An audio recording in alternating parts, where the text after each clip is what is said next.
Hello friends, welcome to my YouTube channel. तो आज के इस वीडियो में हम लोग फार्माकोलॉजी इंट्रोडक्शन पर डिस्कशन करेंगे। तो हमारा टॉपिक है फार्माकोलॉजी इंट्रोडक्शन। तो इसमें हम लोग सबसे पहले देखेंगे कि फार्माकोलॉजी होता क्या है, फिर उसमें अलग अलग टर्म्स जो भी उसके कैटेगरीज हैं, फिर फार्माकोडायनेमिक्स, फार्माकोकाइनेटिक्स, बहुत सारे हैं, तो उन सब के ऊपर हम लोग डिस्कशन करेंगे। तो अब हम लोग जानते हैं कि फार्माकोलॉजी होता क्या है। तो सबसे पहले देखें कि फार्माको मीन्स होता है ड्रग्स और लॉजी मीन्स होता है स्टडी, यानी ड्रग्स के बारे में जो स्टडी करते हैं उसे हम लोग कहते हैं फार्माकोलॉजी। तो इसमें इसका डेफिनेशन है branch of science which deals with the study of drugs, the origin, nature and properties and effects. यानी इसमें हम लोग ये साइंस का ऐसा शाखा यानी विज्ञान की ही एक शाखा है जिसमें हम लोग ड्रग्स के बारे में स्टडी करते हैं, उसके ओरिजिन को देखते हैं, यानी कहाँ से वो उत्पन्न हुआ है, कहाँ से प्राप्त हुआ है, फिर उसका नेचर कैसा है, उसके प्रॉपर्टीज़ के बारे में पढ़ते हैं, फिर उसका प्रभाव कैसा होगा। ठीक है, किस किस अलग अलग बीमारियों के लिए अलग अलग ड्रग्स हम लोग लेते हैं। ठीक है, तो उसी के अनुसार उसके इफ़ेक्ट्स के बारे में हम लोग स्टडी करेंगे। फिर दूसरा डेफिनेशन है the study of how a drug effects biological system of and how the body response to the drug. यानी इसमें हम लोग क्या स्टडी करते हैं कि ड्रग का क्या इफ़ेक्ट पड़ रहा है हमारे बॉडी पर, यानी हमारे बायोलॉजिकल सिस्टम का अर्थ है यहाँ पे कि हमारा बॉडी या एनिमल का बॉडी जिसको भी वो ड्रग दिया जा रहा है उसकी बॉडी पर इफ़ेक्ट क्या हो रहा है। And how the body response to the drug, यानी ये जो ड्रग है उसके प्रति हमारा बॉडी कैसा प्रतिक्रिया दे रहा है, कैसा रेस्पॉन्स कर रहा है। ठीक है, तो ये हमारा फार्माकोलॉजी हुआ। ये क्या है, एक साइंस का ब्रांच है, यानी विज्ञान की एक शाखा है जिसमें हम लोग स्टडी करते हैं किसके बारे में, ड्रग्स के बारे में, ड्रग्स के ओरिजिन, नेचर, प्रॉपर्टीज और उसके इफ़ेक्ट्स के बारे में। और ये क्या करता है कि इसमें स्टडी करते हैं हम लोग कि ड्रग कैसा प्रभाव डाल रहा है हमारे बॉडी पर और हमारा बॉडी क्या रिस्पॉन्स कर रहा है, यानी क्या प्रतिक्रिया दे रहा है उस ड्रग्स के प्रति। अब हमारा आता है ड्रग्स के बारे में, यानी ड्रग्स क्या होते हैं। तो ड्रग्स क्या हैं, any substance used for the purpose of diagnosis, prevention, relief और cure of a disease in human और इन एनिमल्स।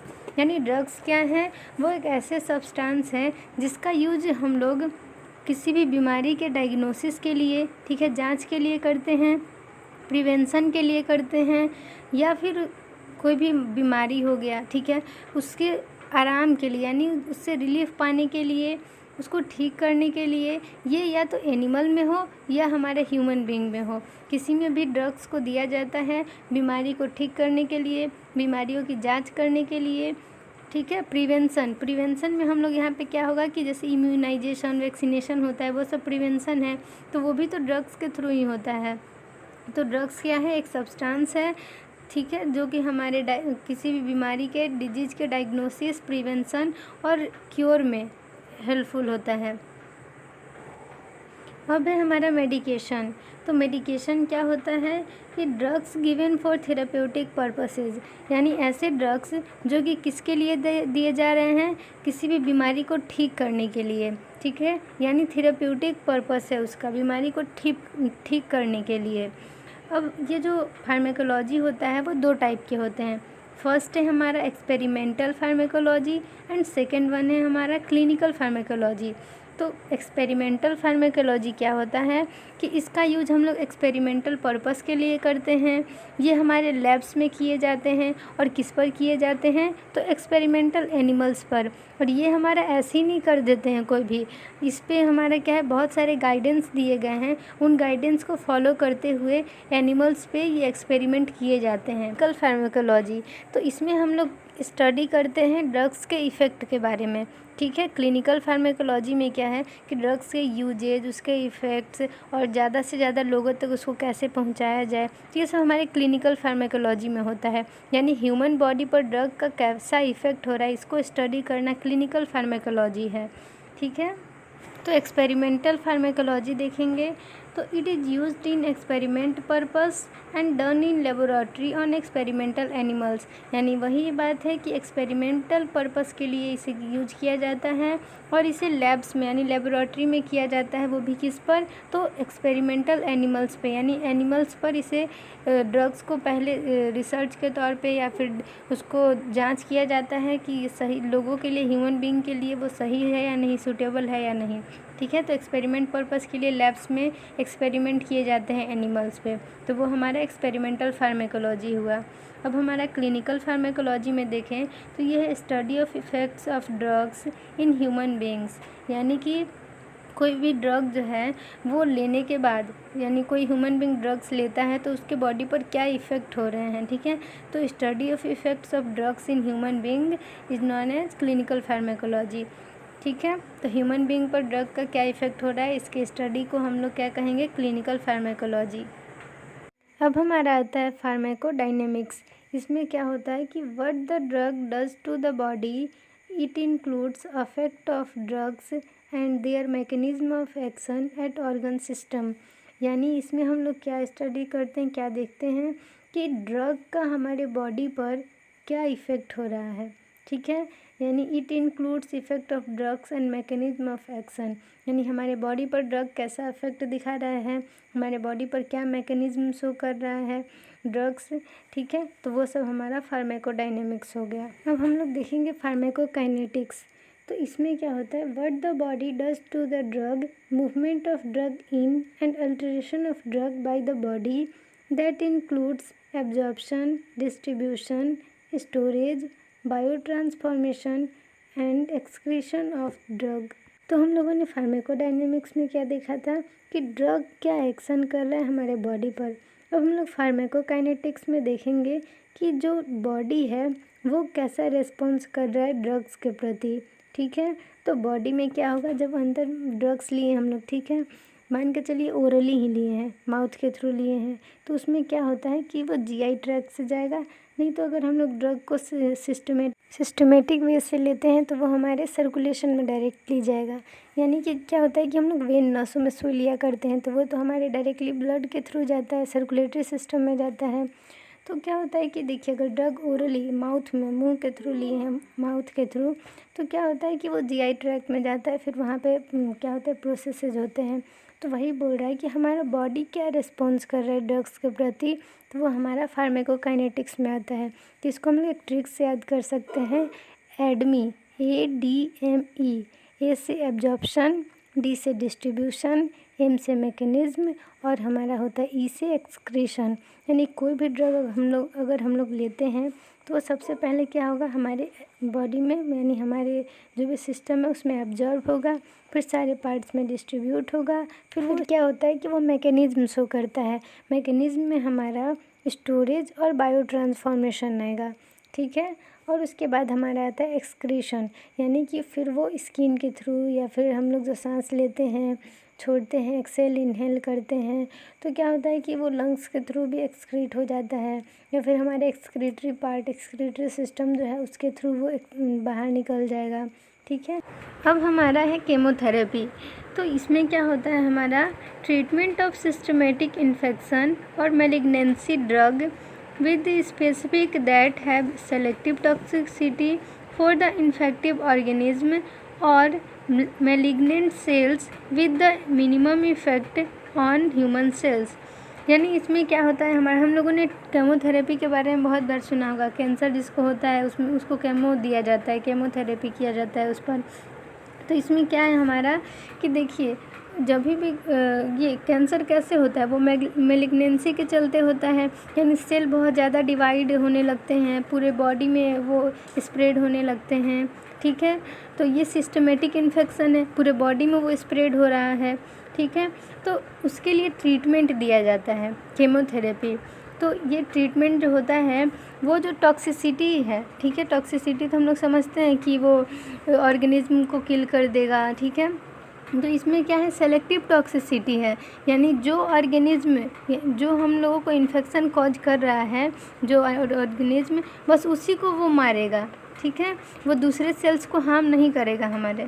केमोथेरेपी में जो ट्रीटमेंट दिया जाता है उसमें जो हमारा इन्फेक्शन कॉज करने वाला ऑर्गेनिज्म है उसी को किल किया जाता है, ठीक है। और जो मेलिग्नेंसी कॉज कर रहा है यानी सेल जो है जिसके चलते सेल बहुत ज़्यादा ही डिवाइड होने लग रहा है हमारे बॉडी में, ठीक है, तो इसको ये कंट्रोल करेगा, ना कि हमारे ह्यूमन सेल को जो होस्ट सेल है उसको अफेक्ट पहुँचाएगा, उसको कोई प्रभाव नहीं डालेगा। कीमोथेरेपी मोस्टली हमारे कैंसर पेशेंट को दिया जाता है, ठीक है। कीमो जो है वो हमारे कैंसर पेशेंट पर अप्लाई किया जाता है, ठीक है। अब हम लोग देखेंगे टॉक्सिकोलॉजी, स्टडी ऑफ पॉइजन और toxin, study of poisons, adverse effects of drug and the practice of diagnosing and treating exposures to toxins. यानी इसमें हम लोग किसके बारे में स्टडी करेंगे, टॉक्सिन्स और पॉइजन के बारे में स्टडी करेंगे।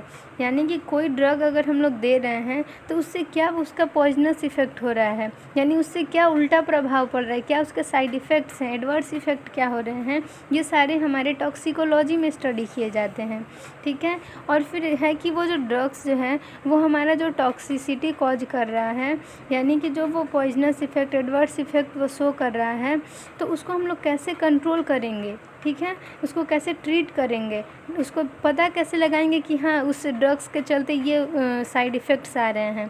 तो ये सारा जो स्टडी है इन सब चीज़ों के बारे में वो हम लोग टॉक्सिकोलॉजी में करते हैं।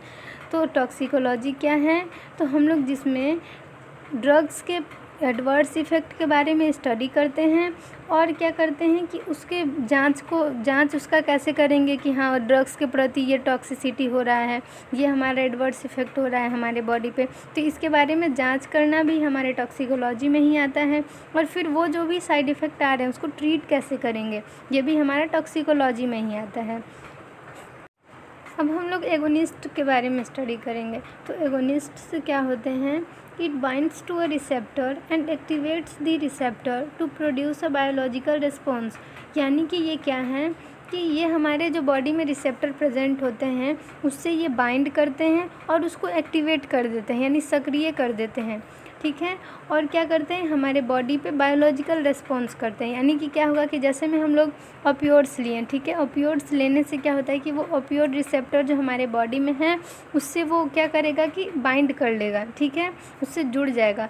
और फिर बाइंड करने के बाद क्या होता है वो अपना एक्शन शो करने लगता है। तो वही जो एक्शन है वो उसका बायोलॉजिकल रिस्पॉन्स है, ठीक है। तो एगोनिस्ट क्या हैं, ये रिसेप्टर से बाइंड करके और फिर एक्शन करते हैं, ठीक है। जिसमें जैसे अफीम जो होता है उसको हम लोग लिए, ठीक है, तो वो क्या करता है एडिक्शन कॉज करने लगता है। अफीम जो है वो अफीम रिसेप्टर जो हमारे बॉडी में है उससे बाइंड करेगा और अपना एक्शन शो करेगा। अब हमारा है एंटागोनिस्ट। एंटागोनिस्ट क्या होते हैं, ये हमारे जो एगोनिस्ट होते हैं उनके एक्शन को ब्लॉक कर देते हैं। और एगोनिस्ट क्या था, जो कि रिसेप्टर से बाइंड करके एक्शन करता है। तो एंटागोनिस्ट हमारा क्या है, block the action of the agonist, ठीक है। अब हमारा इनवर्स एंटागोनिस्ट होते हैं, it binds to the same receptor as an agonist but induces a pharmacological response opposite to that of agonist. यानी इनवर्स एगोनिस्ट जो हैं वो भी एगोनिस्ट की तरह ही होते हैं। क्या करते हैं कि कुछ रिसेप्टर पे वो क्या करेंगे उनके साथ बाइंड कर लेंगे, ठीक है, जुड़ जाएंगे, बाइंडिंग कर लेंगे रिसेप्टर के साथ में, वो भी किसकी तरह, एगोनिस्ट की तरह। जैसे एगोनिस्ट रिसेप्टर से बाइंड करता था, उसके बाद वो क्या करते हैं कि but induces a pharmacological response opposite to that of agonist. लेकिन क्या करेंगे कि उससे वो अपोजिट रिस्पॉन्स करेंगे, यानी जो भी फार्माकोलॉजिकल रिस्पॉन्स है उसको वो क्या कर देंगे, इंड्यूस, कम कर देंगे, ठीक है। एगोनिस्ट क्या था, वो बढ़ा देता था, यानी एक्शन करता था बाइंड होने के बाद। लेकिन इन्वर्स एगोनिस्ट जो है हमारा वो क्या करता है कि इंड्यूस कर देता है फार्माकोलॉजिकल रिस्पॉन्स को, ठीक है। तो ये हमारा हो गया एगोनिस्ट, एंटागोनिस्ट और इन्वर्स एगोनिस्ट। अब हम लोग देखेंगे टेराटोलॉजी क्या होता है। टेराटोलॉजी हमारा है study of harmful effects of drugs on foetus. यानी कि हम लोग ड्रग्स का जो हार्मफुल इफ़ेक्ट हो रहा है फीटस पर उसके बारे में स्टडी करते हैं टेराटोलॉजी में। और फीटस क्या होता है, अनबॉर्न चाइल्ड होता है जो प्रेग्नेंट वीमेन होती हैं उनके बॉडी में प्लेसेंटा से जुड़ा होता है, यूट्रस से, ठीक है। तो ये हमारा फीटस है। और देखिए सबसे पहले फर्टिलाइजेशन होता है तो जाइगोट फॉर्म होता है, जाइगोट फॉर्म होने के बाद एम्ब्रायो के बाद वो फीटस में डेवलप होता है, यानी डेवलप्ड होता है ये। तो फीटस पर क्या इफ़ेक्ट हो रहा है ड्रग का, तो वो जो हार्मफुल इफ़ेक्ट हो रहे हैं उसके बारे में हम लोग स्टडी किस में करते हैं, टेराटोलॉजी में करते हैं। ठीक है, अब हमारा आता है tolerance, unusual resistance to the ordinary dose of a drug. तो टॉलरेंस क्या होता है कि कोई भी ड्रग हम लोग ले रहे हैं, ठीक है, तो ड्रग ले रहे हैं, या फिर सोचिए तो देखिए अल्कोहल वगैरह ही लेते हैं, ठीक है, पहले फर्स्ट टाइम में हम लोग 1 या 2 पैक लिए, मतलब थोड़ा अमाउंट में लिए, लेकिन वो हमारे बॉडी में क्या होता है, टॉलरेंस, रेजिस्टेंस क्रिएट कर लेता है, यानी उतना अगर हम लोग कुछ दिन बाद पिए तो हमारे बॉडी पर उसका कोई असर नहीं होगा। ठीक है, कोई हम लोग को उससे नशा वगैरह या फिर कोई भी मतलब रिलीफ नहीं मिलेगा। ठीक है, तो ये क्या होता है, ये टॉलरेंस कहलाता है कि बाद में हम लोग को उससे ज़्यादा अमाउंट लेना पड़े। तो हमारा टॉलरेंस है कि कोई भी ड्रग अगर हम लोग लेते हैं तो उसके प्रति हमारे बॉडी में क्या होता है, रेजिस्टेंस आ जाता है। ठीक है, यानी उतना ड्रग्स लेने पर हमारे बॉडी में अब कोई रिस्पॉन्स नहीं करेगा, हमारा बॉडी कोई असर नहीं होगा हमारा बॉडी पे, तो उससे ज़्यादा हम लोग को उसका क्वांटिटी बढ़ाना पड़ता है, तो यही होता है टॉलरेंस। अब हम लोग देखेंगे सिनर्जिज्म। तो सिनर्जिज्म क्या है, combination of 2 drugs that enhances their effectiveness. तो क्या है कि अगर हम लोग 2 ड्रग साथ में लेते हैं ताकि जो उसका प्रभाव है हमारे बॉडी पर वो ज़्यादा अच्छा हो, थेराप्यूटिक पर्पस उसका बढ़ जाए, यानी थेराप्यूटिक इफ़ेक्ट जो है उसका वो बढ़ जाए।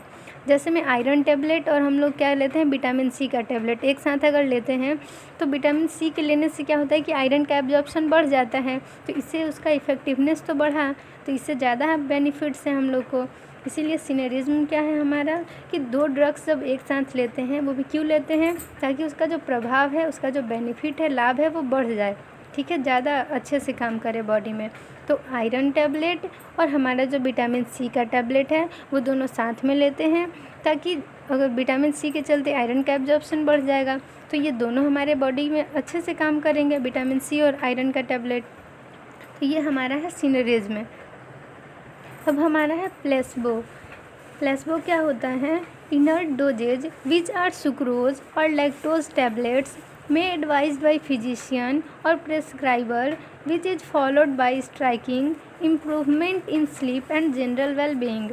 तो प्लेसबो क्या होता है कि देखिए किसी किसी पेशेंट में क्या होता है कि उन लोग को इतना दवा खाने का लत लग जाता है कि अगर वो बीमार नहीं भी होते हैं तो उनका साइकोलॉजी, मतलब उनका जो दिमाग में चलता है कि नहीं हम बीमार हैं, उनको अगर कहीं पे पेन नहीं भी हो रहा है, दर्द नहीं भी हो रहा है, या बुखार नहीं है, सिर दर्द नहीं है, तभी भी उनको ऐसा फील होता है जैसे हम बीमार हैं। तो इसीलिए उनको मन करता है कि वो जाके डॉक्टर से कंसल्ट करें और दवा लें। तो ऐसे मतलब साइकोलॉजिकल उन पे साइकोलॉजिकल प्रॉब्लम है उनको, तो ये साइकोलॉजिकल प्रॉब्लम से मतलब ठीक करने के लिए डॉक्टर उनको क्या देते हैं, प्लेसबो देते हैं, जो कि बस क्या है, एक सुक्रोज या फिर लैक्टोज टैबलेट होते हैं, जिसका कि हमारे बॉडी पर कोई हार्मफुल इफ़ेक्ट नहीं है, नहीं इसका कोई बेनिफिट है। बस ये उनको क्या करता है कि साइकोलॉजिकल रिलीफ देता है पेशेंट को, यानी वो मेंटली क्या होंगे कि मेंटली वो अपने आप को, मतलब उनको सहमति मिल जाती है, उनको खुशी हो जाती है कि हाँ मैंने दवा ले ली, अब मैं अपनी बीमारी से ठीक हो गया हूँ। तो ऐसे, तो इसीलिए इसका क्या फ़ायदा है, जब वो साइकोलॉजिकली फ़िट हो जाएंगे तो वो अच्छी नींद ले पाएंगे और वो अच्छा फील करेंगे। ठीक है, तो प्लेसबो क्या है, ये क्या है, इनर डोज होता है जिसका कोई इफ़ेक्ट नहीं होता हमारे बॉडी पर। सुक्रोज और लैक्टोज के टैबलेट होते हैं जो कि प्रेस्क्राइबर जो है यानी फिजिशियन डॉक्टर जो है वो पेशेंट को देते हैं जो कि साइकोलॉजिकली प्रॉब्लम में है, यानी मेंटली बस उनको लग रहा है हम बीमार हैं, लेकिन वो एक्चुअल में बीमार नहीं होते हैं। ठीक है, अब हमारा है पोसोलॉजी। पोसोलॉजी क्या होता है कि deals with the study of dosages. तो इसमें क्या होता है कि हम लोग डोजेज पर, यानी कितना, जो हर ड्रग्स का अलग अलग डोज दिया जाता है, यानी जो ज़्यादा मतलब पावर का है, ज़्यादा mg का ड्रग है, उससे कम डोज दिया जाता है, कम डोज के रूप में दिया जाएगा, यानी सुबह 1 टैबलेट, दोपहर 1 टैबलेट, शाम को 1 टैबलेट, ऐसे कोई ड्रग दिए जाते हैं। कोई बोलते हैं कि तुम 1 सप्ताह में 1 खाओ या फिर 1 दिन में 1 खाओ, तो ऐसे डोज निर्धारित किए जाते हैं। तो जो हम लोग डोज का स्टडी करते हैं वो हमारा पोसोलॉजी होता है। ठीक है, तो deals with the study of doses, यानी डोज का जो स्टडी करते हैं, study of doses is known as posology. अब हम लोग देखेंगे फार्माकोथेराप्यूटिक्स।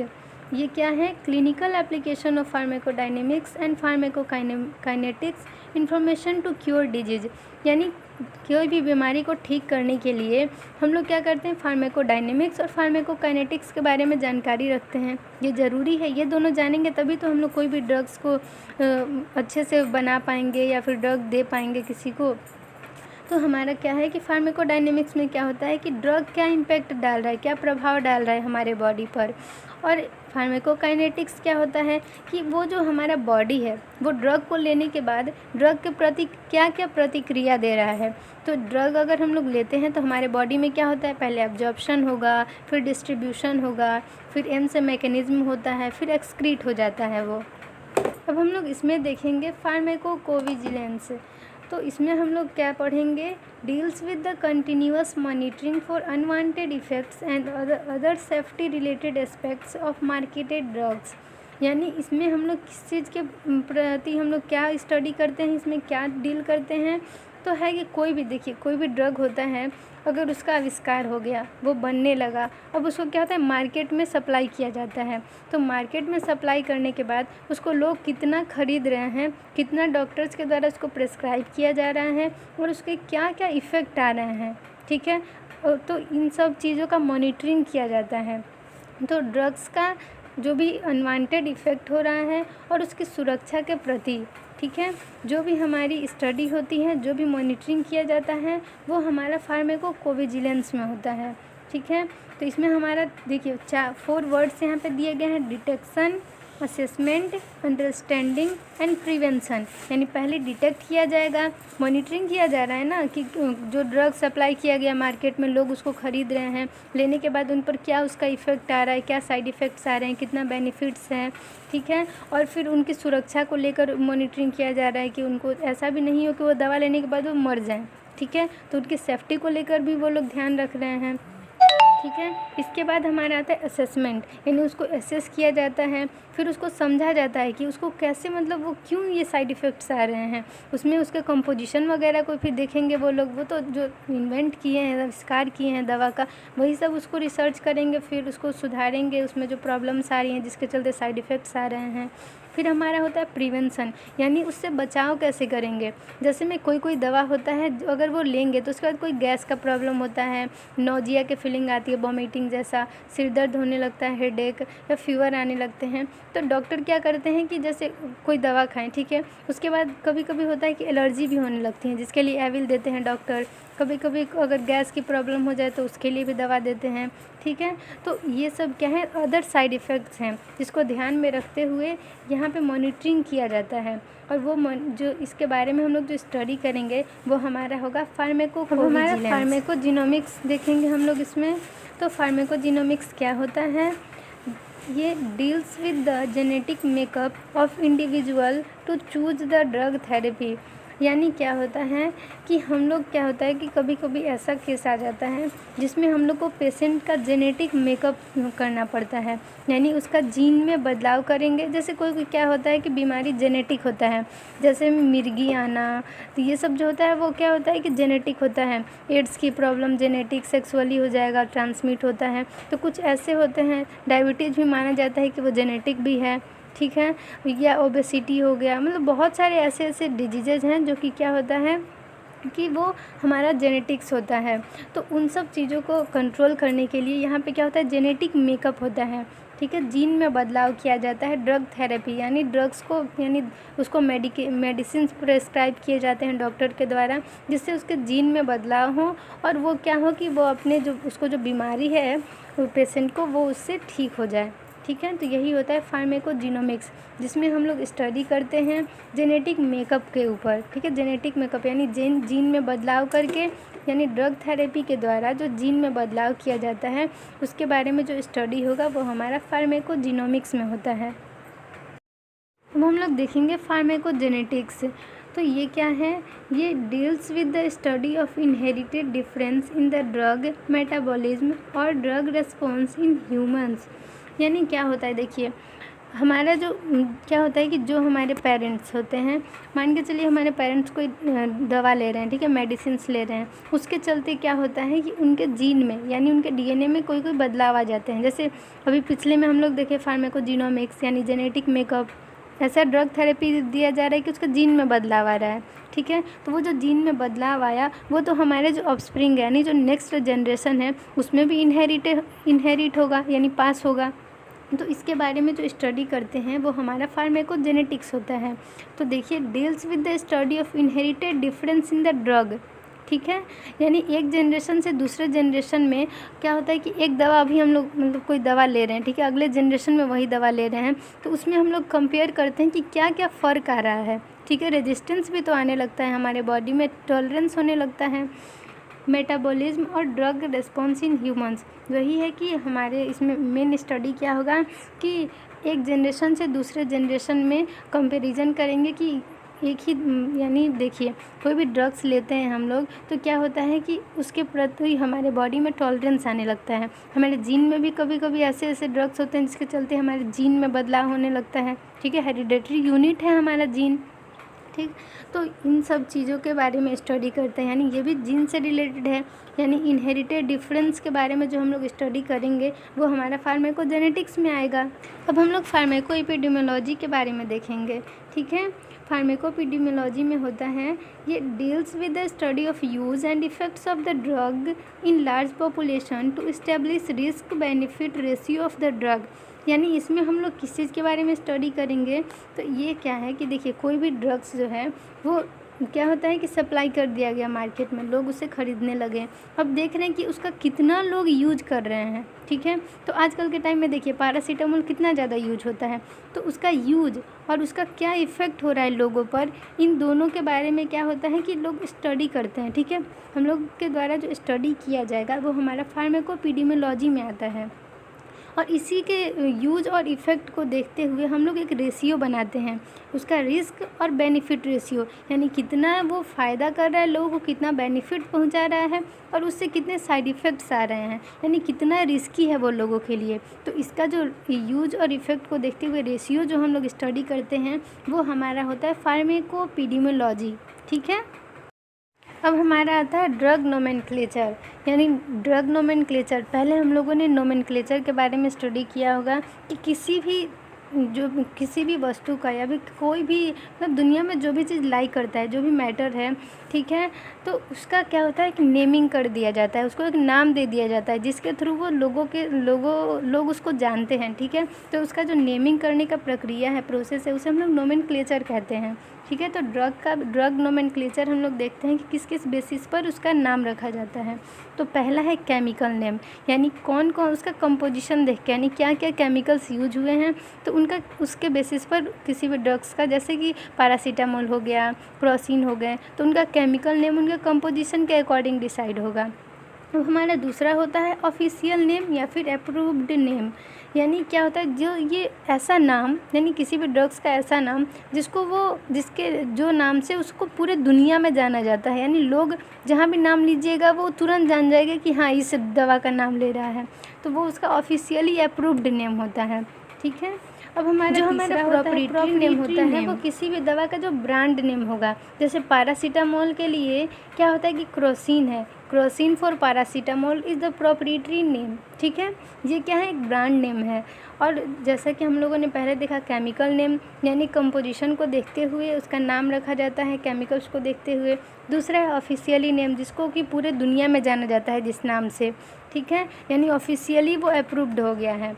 और फिर प्रॉपरेटरी नेम में क्या होता है, उसका ब्रांड नेम है, ठीक है। पैरासीटामोल हो गया, पैरासीटामोल के लिए जैसे कि क्रोसिन को जाना जाता है, ठीक, एक पेन किलर है ये भी।